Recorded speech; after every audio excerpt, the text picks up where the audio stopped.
중국이 맛을 들이면 가격이 오른다는 말 들어보셨나요? 와인, 치즈, 연어 같은 품목들이 대표적인데요. 세계 최대 인구인 만큼 일부만 좋아해도 수요가 급증하니 가격이 오를 수밖에 없겠죠. 이런 중국에서 커피 수요가 빠르게 늘고 있는데요. 그만큼 커피 가격도 오르고 산업도 성장하고 있습니다. 세계 최대 커피 체인 스타벅스도 중국 시장에 공을 엄청 들이고 있습니다. 그러면 중국 내 경쟁 기업은 누가 될까요? 중심 잡기에서 알려드립니다.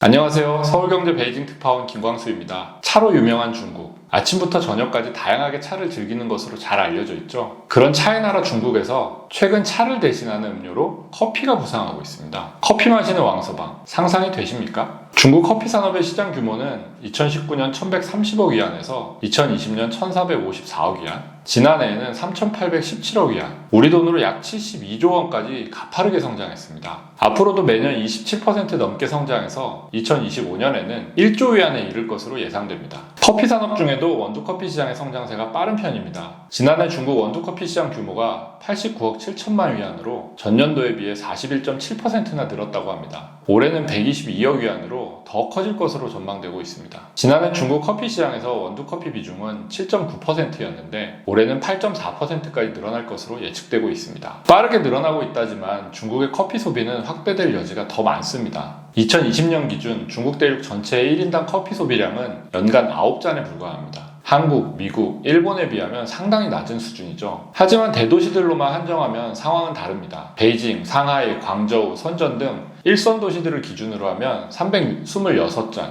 2선 도시는 261잔으로 미국이나 일본과 차이가 없습니다. 커피가 사랑받기 시작하면서 중국 드라마에서도 커피를 마시는 장면이나 커피숍 배경이 많이 등장하고 있습니다. 중국의 커피가 대도시를 중심으로 확산된 데는 결국 소득 수준이 높은 젊은 층의 소비가 뒷받침되어 있습니다. 커피를 즐기는 자체가 일종의 트렌드가 되고 있는 거죠. 중국 커피 소비자 10명 중 7명은 22살부터 40살 미만입니다. 성별로는 60%가 여성입니다. 화이트 칼라 노동자, 학생 등이 주 소비층인데 외국 문화를 받아들이는 성향이나 소비 패턴이 커피를 즐기는 데에도 반영이 되는 거죠. 카페의 75%가 1, 2선 도시에 몰려있는 것도 이런 이유일 겁니다.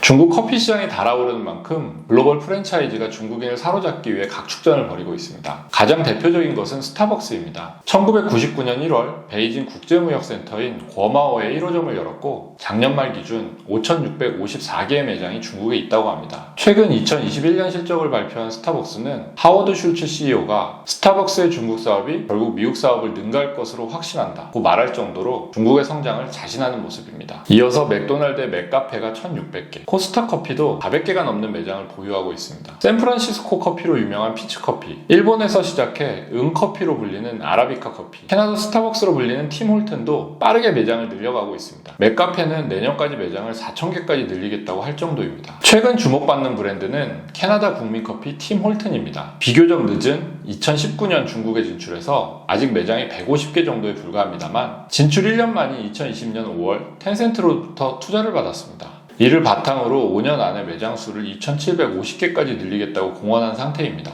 올해는 스페셜티 커피로 유명한 블루보틀도 상하이에 1호점을 열었습니다. 첫날 커피를 사려고 3-4시간을 기다렸을 정도라고 하네요. 외국 브랜드가 중국에서 성공하기 쉽지 않은데요. 해외 커피 프랜차이즈가 성공하는 원인으로는 철저한 현지화를 들 수 있습니다. 일단 매장이 크고 화려합니다. 상하이 여행객들의 필수 방문지가 된 스타벅스 리저브 로스터리 매장은 세계 최대 규모를 자랑합니다. 중국은 커피숍에서 가족 단위나 친구, 동료들과 여럿이 모여있는 모습을 더 자주 볼 수 있습니다. 메뉴도 중국에서만 파는 특이한 음료들이 많고 음료와 함께 곁들일 수 있는 월병, 쫑즈 같은 중국식 간식 메뉴도 선보여서 중국인들을 사로잡고 있습니다. 중국 브랜드의 약진도 볼만합니다. 대표적으로 루이신 커피가 있습니다. 쿠폰을 엄청나게 뿌리기로 유명한 루이신 커피는 스타벅스와 매장 수가 앞서거니 뒤서거니 하면서 성장하고 있습니다. 회계 부정으로 뉴욕 증시에선 퇴출됐지만 최근 홍콩 증시 상장을 재추진하고 있습니다. 1, 2선 대도시뿐만 아니라 3, 4, 5선 중소도시들을 집중 공략하는 전략에 성공하고 있습니다. 가성비를 앞세운 데다 애국 소비로 불리는 고차오까지 더해져 부활에 성공했습니다. 실적이 나쁜 직영점을 줄이고 가맹점을 늘리면서 수익성이 좋아졌습니다. 지난해 매출액이 전년 대비 거의 2배 증가한 약 80억 위안이고 영업손실도 크게 줄였습니다. 작년에 선보인 신제품 생 코코넛 라떼,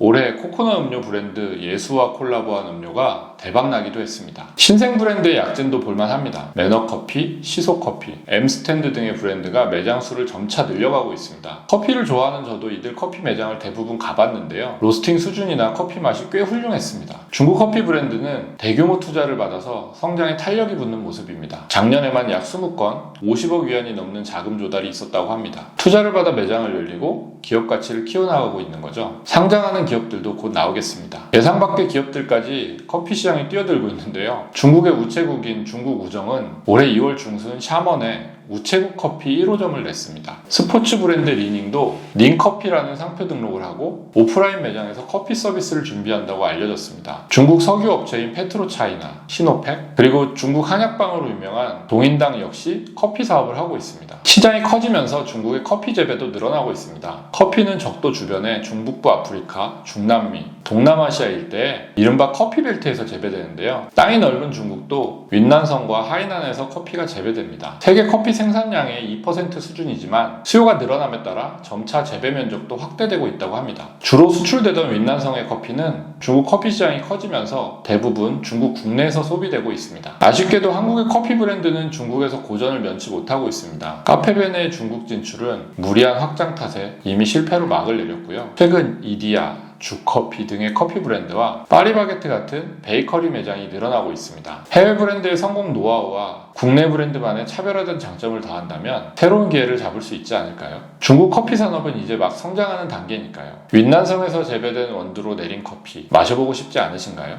이번 주 중심 잡기는 여기까지입니다. 다음 주에 다시 뵐게요. 시아쪼우지엔